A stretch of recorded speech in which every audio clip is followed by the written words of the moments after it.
Alors, je continue la série de prédications sur psaumes. Dans tout l'été, on va être sur les psaumes. Ça sera plus simple. Et Valdo, il avait dit que les psaumes, et c'est vrai, la plupart des psaumes sont faits pour chanter. Et vous verrez que celui d'aujourd'hui, à chanter, il n'est pas si facile que ça. Et c'est le psaume 44 qui va être l'objet de la prédication aujourd'hui.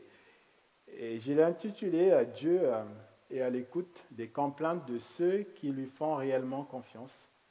Dieu est à l'écoute des complaintes de ceux qui lui font réellement confiance. Et je vous propose de lire les 9 premiers versets, et je lirai dans la version second 21.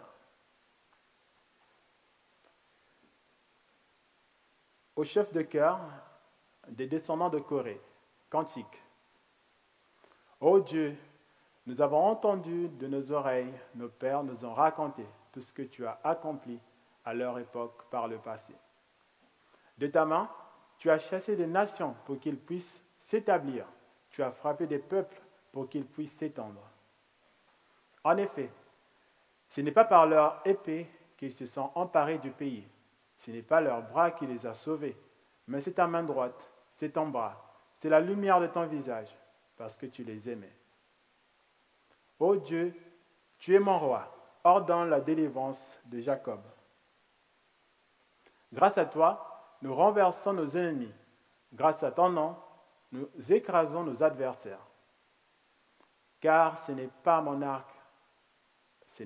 arc que je me confie, ce n'est pas mon épée qui me sauvera.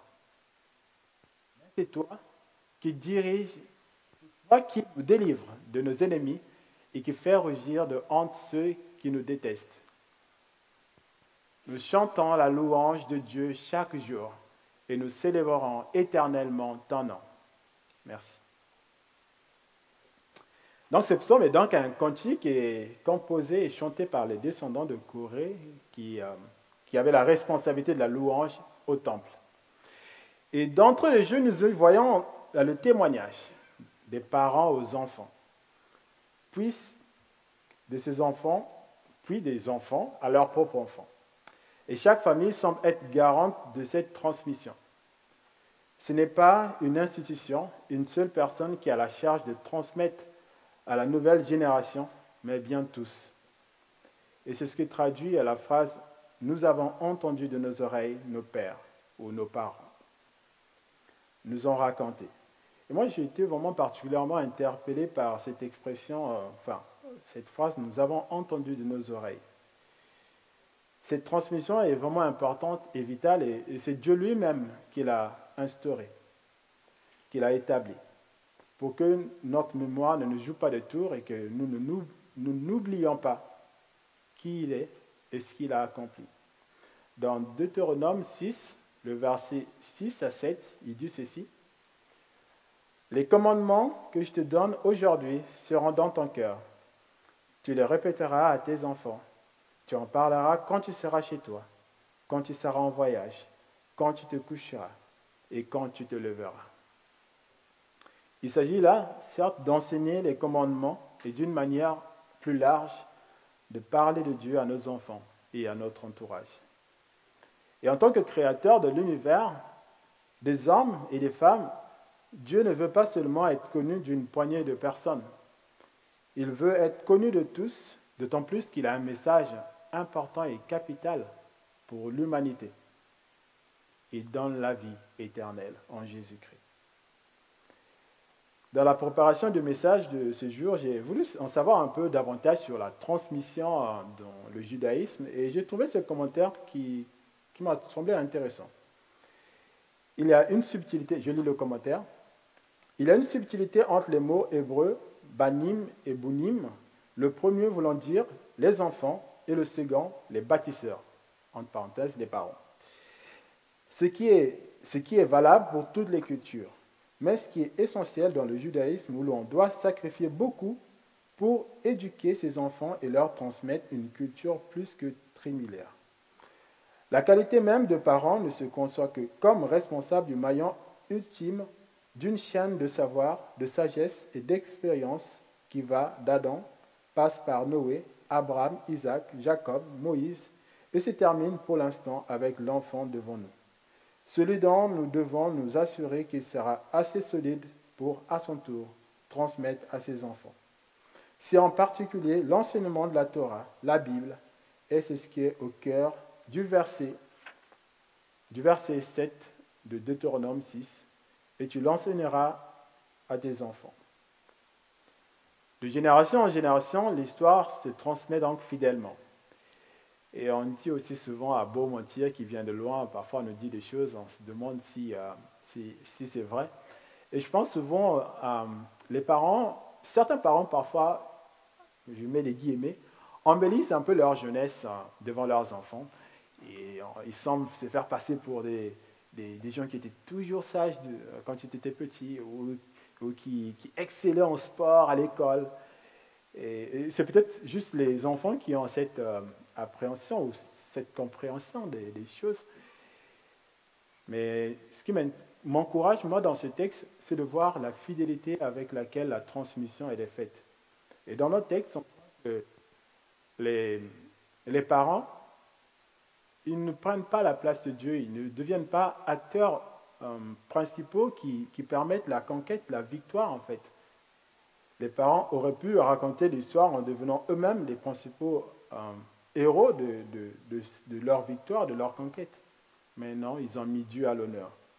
C'est Dieu qui tient la place centrale parce que c'est bien lui qui a permis aux Israélites de rentrer dans la terre promise et de s'étendre au travers des conquêtes militaires.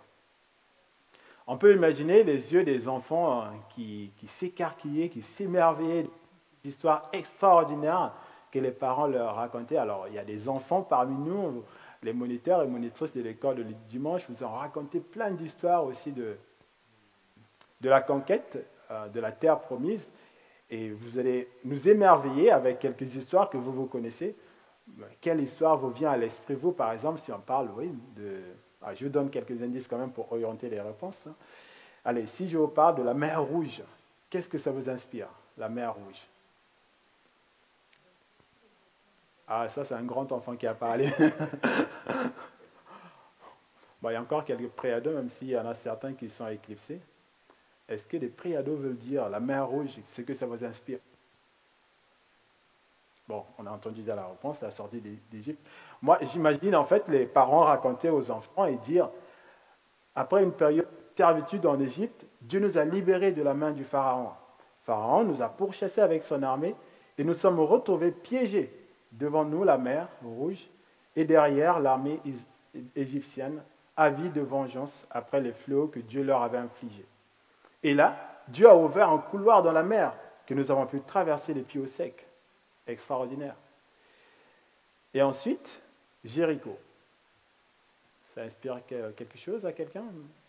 Jéricho? Bon, c'est le nom de personne ici. Les murs de Jéricho. Et là encore, nous étions arrivés devant les murailles de cette ville fortifiée, Jéricho, où les habitants s'étaient enfermés. Dieu nous avait ordonné de faire le tour de la ville durant 7 jours, en jouant, en chantant de louanges. Et c'est ce que nous avions fait. Et le 7e jour, nous avons fait 7 fois le tour de la ville. Et les murailles de la ville se sont effondrées. Nous avons pu accéder à la ville et combattre nos ennemis. Extraordinaire. Et ensuite, l'histoire d'un géant avec un tout petit berger, David et Goliath. Nos pires ennemis étaient les Philistins. Les Philistins nous avaient lancé un défi, un combat d'homme à homme, et celui qui gagnerait serait l'esclave de l'autre peuple. Leur combattant était un géant appelé Goliath. Il terrifiait tout le monde. Il insultait Dieu et personne ne voulait le combattre. Dieu nous a donné la victoire sur lui au travers d'un jeune et vaillant berger qui n'avait même pas été formé à la guerre. Muni d'une simple lance et de pierres, il s'avança vers le géant, lui lança une pierre et le géant tomba et s'écroula par terre. Extraordinaire. On pourrait continuer comme ça, mais en tout cas des histoires extraordinaires le peuple d'Israël en a connu. Toutes ces histoires ont pour objectif de faire connaître le Dieu de l'univers qui s'est révélé à Abraham, Isaac, à Jacob. Pour quelle raison? Afin que la génération suivante puisse révérer le Dieu véritable, celui qui était, qui est et qui sera. Et nous sommes aussi appelés à témoigner de Dieu, de notre foi en lui, à nos enfants, à la génération suivante et plus largement à notre entourage. Et je me suis vraiment posé cette question, que mettons-nous en place afin que nos enfants connaissent Dieu et aussi sachent ce que Dieu a fait au milieu de nous? Valdo nous parle souvent de son grand-père, il a fait un voyage avec son grand-père et durant son voyage, son grand-père prenait une pause où il lisait sa Bible. Et ça, c'est quelque chose qui l'a marqué. Jusqu'à aujourd'hui, il continue d'en parler. Et je pense qu'il y a des petites choses comme ça qu'on peut aussi mettre en place pour que les enfants se rendent compte de ce qui est important pour nous, la Bible.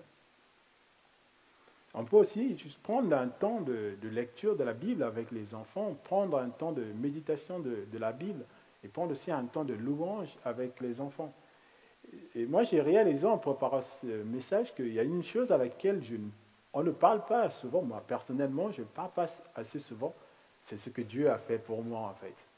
Parce que là, ce que les Israélites ils transmettent, c'est vraiment ce que Dieu a fait pour eux.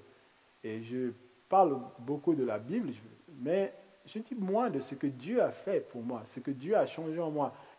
C'est aussi encourageant pour les enfants, pour la génération de pouvoir le voir et de voir que Dieu est capable de transformer aussi les cœurs. Mais bien plus que des paroles, c'est vraiment notre témoignage qui compte. L'un des moyens efficaces du témoignage, c'est l'exemple. Parler au travers de ses actions. Un orateur qu'on avait eu à l'église avait dit que les actes crient plus fort que les paroles. Les actes crient plus fort que les paroles. Et bien plus que le mot, notre vie doit traduire la cohérence de notre foi en Dieu et du respect de ses prescriptions, de ce qu'il nous demande. Il ne s'agit pas d'être parfait, loin de là, mais de vivre la foi dans son authenticité, allant même à demander pardon quand on fait quelque chose de mauvais, même au plus petit. Les valeurs chrétiennes sont en perdition, et ce n'est pas un secret, dans notre société, en particulier en France. Personnellement, je me suis demandé si en tant que chrétien, je ne suis pas parfois responsable du manque d'intérêt des gens pour Dieu. Ah, c'est moi qui me pose cette question.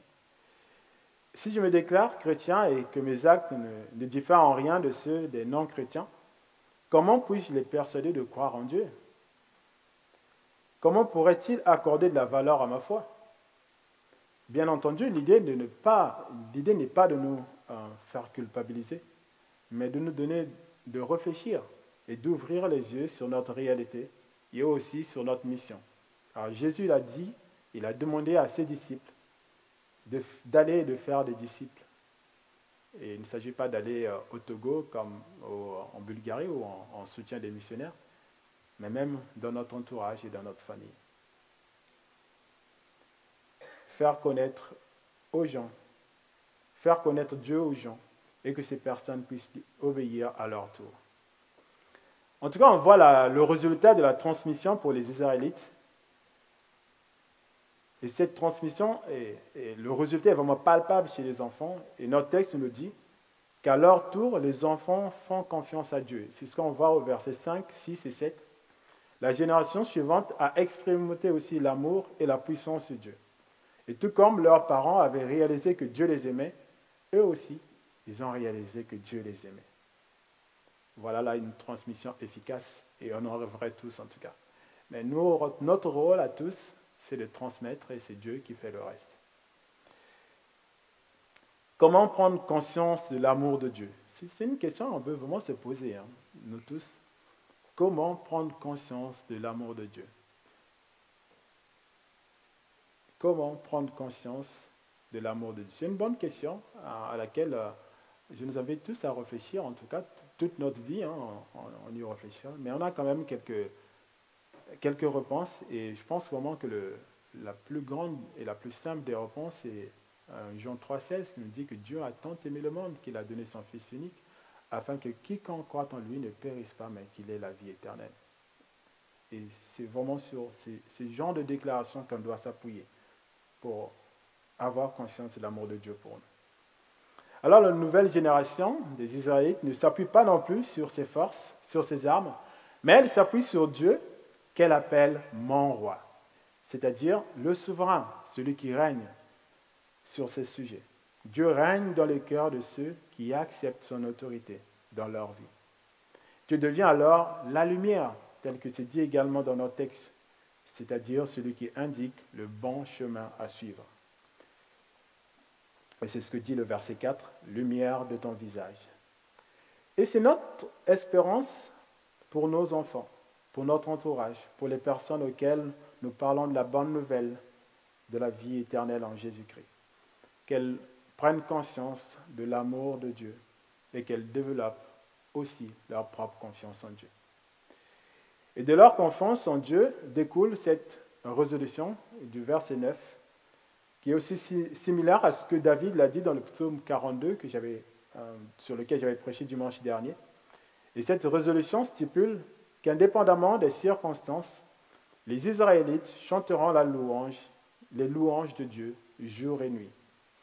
Et malgré l'ennemi qu'ils auront à combattre, je dirais que notre ennemi le plus féroce à tous, c'est le malin. Et là encore, ils chanteront de louanges à lui, à Dieu, malgré l'adversité.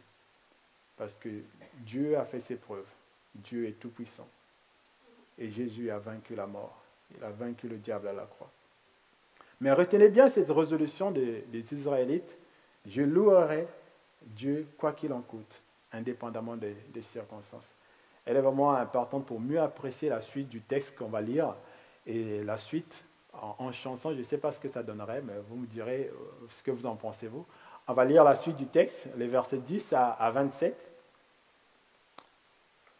qui nous montre que la complète salvatrice n'entrave pas la confiance en Dieu. Il faut bien se tenir pour lire la suite. Alors, c'est toujours le psalmiste et les descendants de Corée, donc la génération suivante qui parle. Cependant, tu nous as repoussés, parle toujours à Dieu.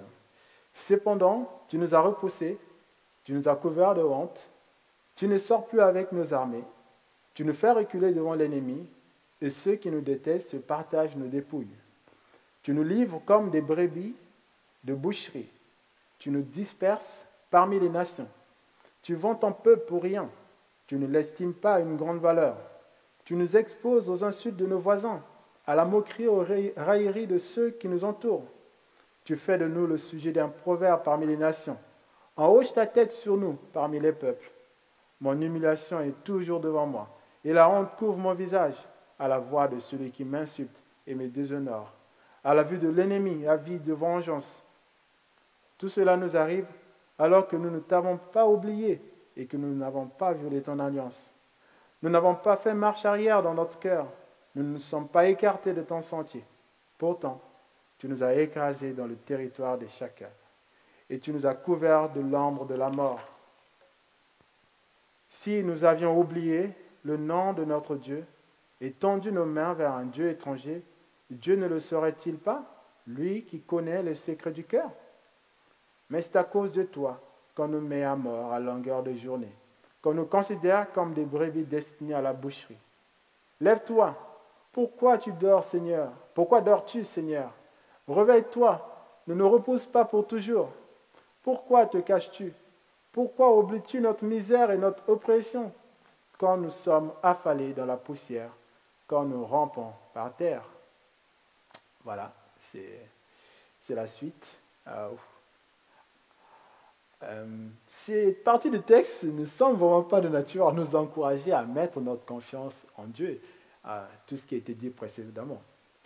Et dans une alternance de pronoms personnels, je et nous, le psalmiste parle à titre personnel et collectif à Dieu dans une complète qui dépeint Dieu des qualificatifs qui sont assez étonnants. Je dirais injuste, insensible, infidèle, machiavélique, quelqu'un qui prend plaisir à la souffrance de ceux qui mettent leur confiance en lui, quelqu'un qui est humiliant, en tant de qualificatif, en tout cas peu honorable pour Dieu, qui est pourtant appelé le juste, le saint des saints, celui dont les yeux sont tellement purs qu'il ne peut tolérer le mal. Alors je ne sais pas pour quelle raison le psalmiste écrit toutes ces choses. Il est fort probable que ces paroles se rapportent à un moment de la vie du peuple d'Israël, habitué à la victoire et qui essuyait des revers diverses défaites devant leurs ennemis. Et ces paroles sont le reflet vraiment du sentiment profond qu'il y avait dans leur cœur. Et un sentiment que les chrétiens aussi peuvent connaître, la solitude spirituelle, les moments où Dieu semble loin et que ses promesses ne semblent plus s'appliquer à nous. Et ça peut sembler très très surprenant qu'un tel texte soit dans ce recueil, la Bible, qui est un texte qui semble qualifier Dieu d'accusateur, enfin, qui semble accuser Dieu. Mais ce n'est pas une première. Si vous lisez la Bible, vous verrez qu'il y a bien d'autres textes où les gens déversent vraiment leur cœur à Dieu, et notamment Job, un homme qui a été qualifié d'intègre par la Bible elle-même, qui est passé par une épreuve très très difficile et qui l'a conduit à se plaindre aussi auprès de Dieu. Tout cela nous rappelle encore que Dieu est à l'écoute, tant que notre complainte n'a pas vocation à nous éloigner de lui, mais plutôt à nous rapprocher de lui. Et cette disposition de Dieu à être prêt à écouter me fait penser aux paroles de David dans le psaume 103 au verset 9. Dieu ne fait pas constamment des reproches, il ne garde pas éternellement rancune.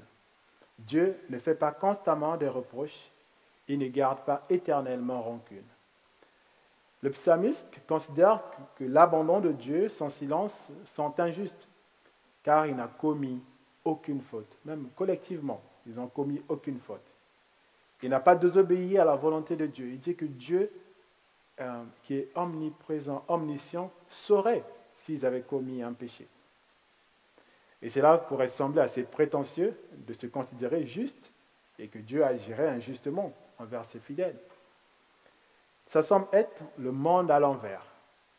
Dieu a établi des règles et un code de conduite. Et selon ce code, toute personne qui commet une faute doit en répondre devant le juge, Dieu lui-même. Et une seule faute, contre ce code, équivaut à être coupable de tout et à passer en jugement devant ce juge, Dieu le Père. Alors, je pense que personne n'est épargné. Aucun homme, aucune femme ne peut être exempt de faute, de péché devant Dieu. Il nous est arrivé au moins une fois de faire quelque chose de mal, au moins une fois, si ce n'est plus, au moins une fois de faire quelque chose de répréhensible par Dieu. Et l'apôtre Paul dira plus tard dans Romains que tous ont péché et sont privés de la gloire de Dieu. Tous ont péché et sont privés de la gloire de Dieu. Ce n'est donc pas par des mérites, par notre perfectionnement que nous pouvons revendiquer des choses à Dieu. Alors comment comprendre ce texte et comment avancer avec cela? Déjà, ça nous montre que Dieu n'est pas fermé à ce qu'on lui dise, le sentiment de notre cœur. Et moi je trouve ça encourageant, que Dieu puisse nous écouter. Mais une écoute et surtout une complainte qui nous permettent de nous rapprocher encore plus de lui. Certains commentateurs pensent que ce texte est plutôt prophétique, en tout cas cette suite, et qu'il annonce plutôt ce que vivront les disciples de Jésus-Christ, une souffrance à cause de leur foi en Jésus. L'apôtre Paul citera même un extrait de la suite de ce texte, dans Romains 8, verset 36, il dit mot pour mot ce qui est écrit dans notre texte.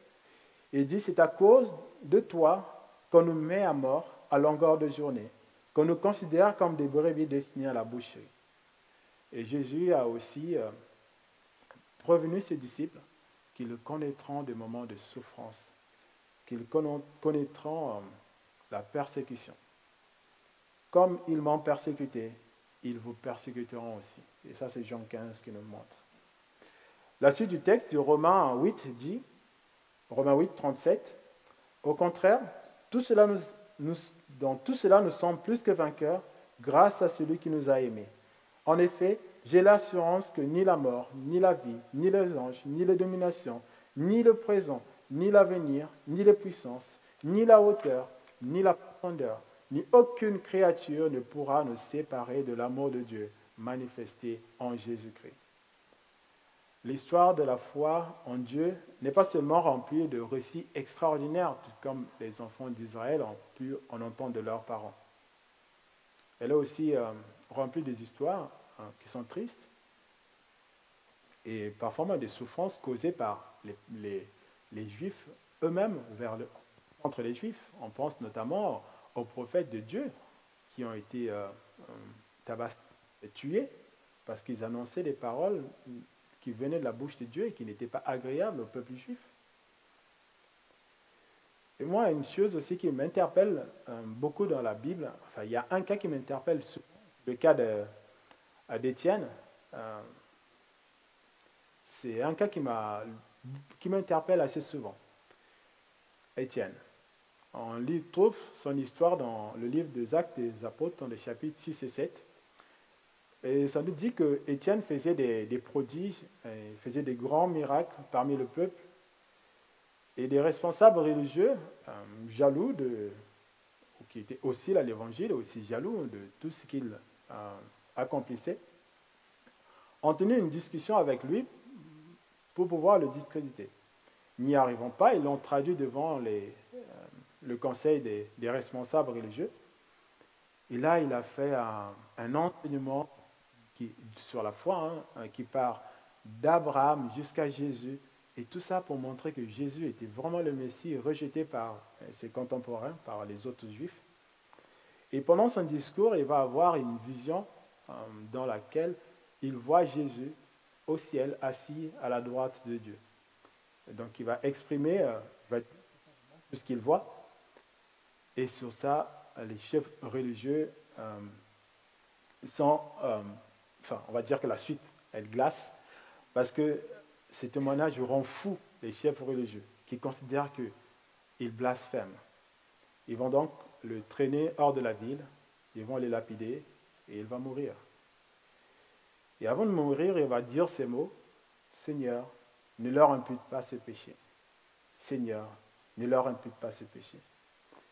Et ce qui m'a souvent interpellé, c'est comment donc comprendre que celui qui a fait des miracles, qui a vu Jésus dans sa gloire, ce qui est exceptionnel, qui n'est pas donné à tout le monde, comment se retrouve-t-il lapidé par des hommes? Comment? Mais c'est la souveraineté de Dieu. C'est Dieu qui a permis qu'il en soit ainsi. Et une chose est certaine, Étienne a compris que la chose la plus importante pour lui était d'obéir à Dieu et de lui dire sa louange indépendamment des circonstances.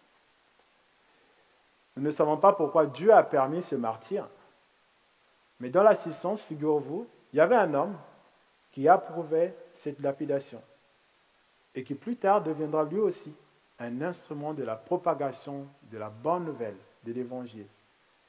Et cet homme, c'est l'apôtre Paul, qui connaîtra lui-même également beaucoup d'épreuves.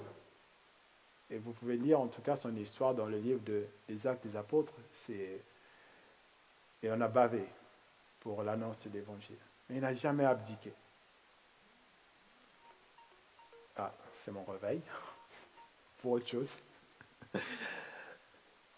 Oui. L'épreuve était bien explicitée lorsque l'apôtre Paul a eu sa révélation de la mission que Dieu lui avait confiée, que Jésus lui avait confiée. Et quand Jésus il a annoncé à Ananias quel sera le rôle de Paul, il lui a dit ceci dans Acte 9, verset 15.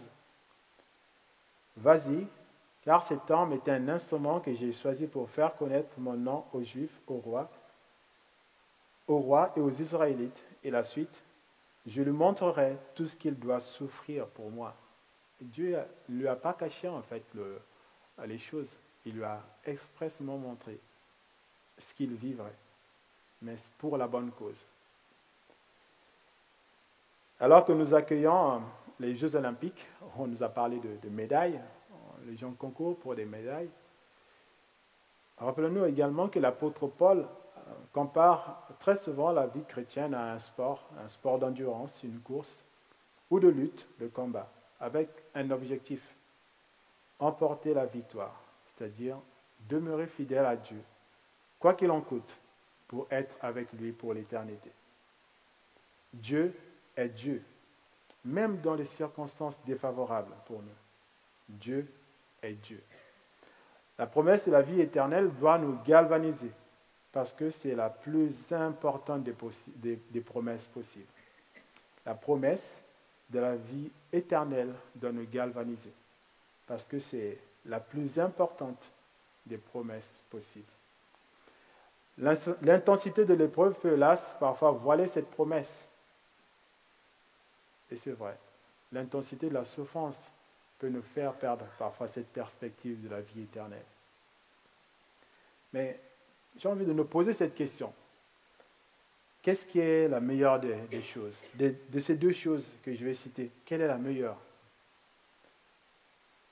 Que Dieu nous donne une vie paisible ici-bas sur terre, remplie de bonheur, puis que nous mourions définitivement sans perspective d'une vie éternelle.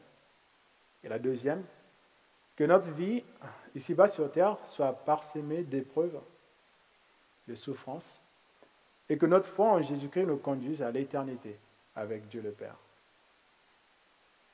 Je pense que la deuxième, c'est peut-être dur, c'est vrai, mais c'est la meilleure des choses, parce que ça donne une perspective éternelle.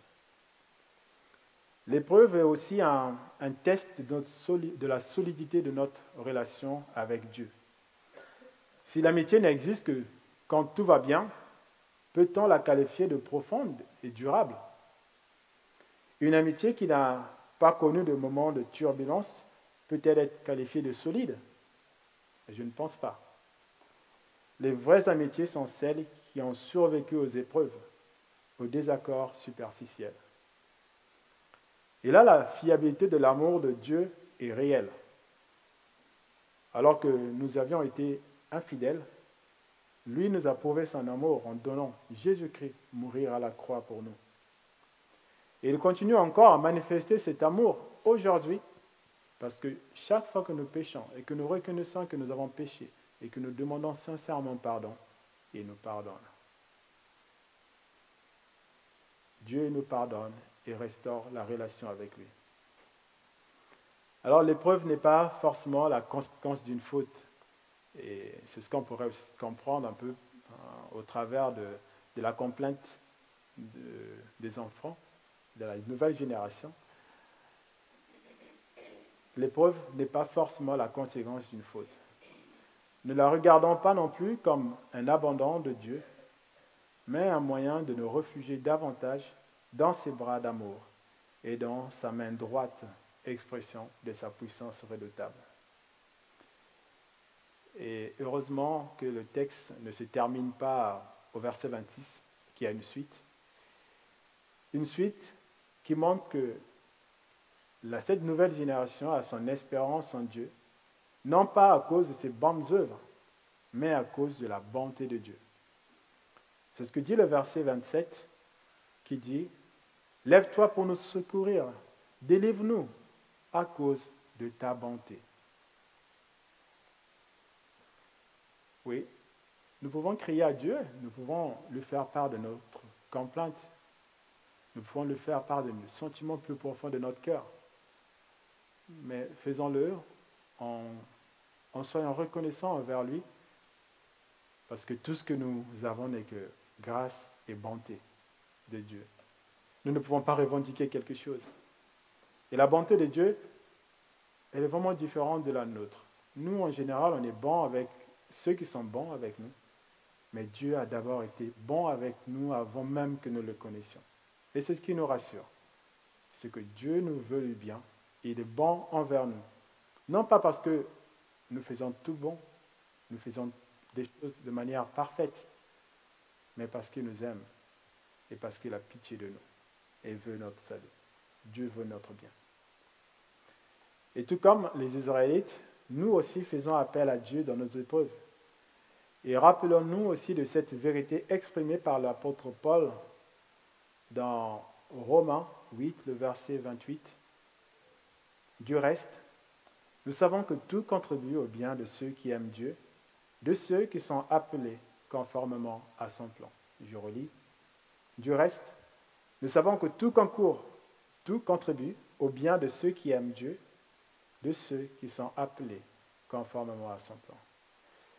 Que le Seigneur soit notre ancre, celui qui nous donne de tenir ferme dans notre foi en lui, qu'il soit aussi notre voile, celui qui nous fait avancer, nous fait grandir spirituellement. Et une chose est sûre et certaine, son amour est infaillible. Je vous invite à la prière.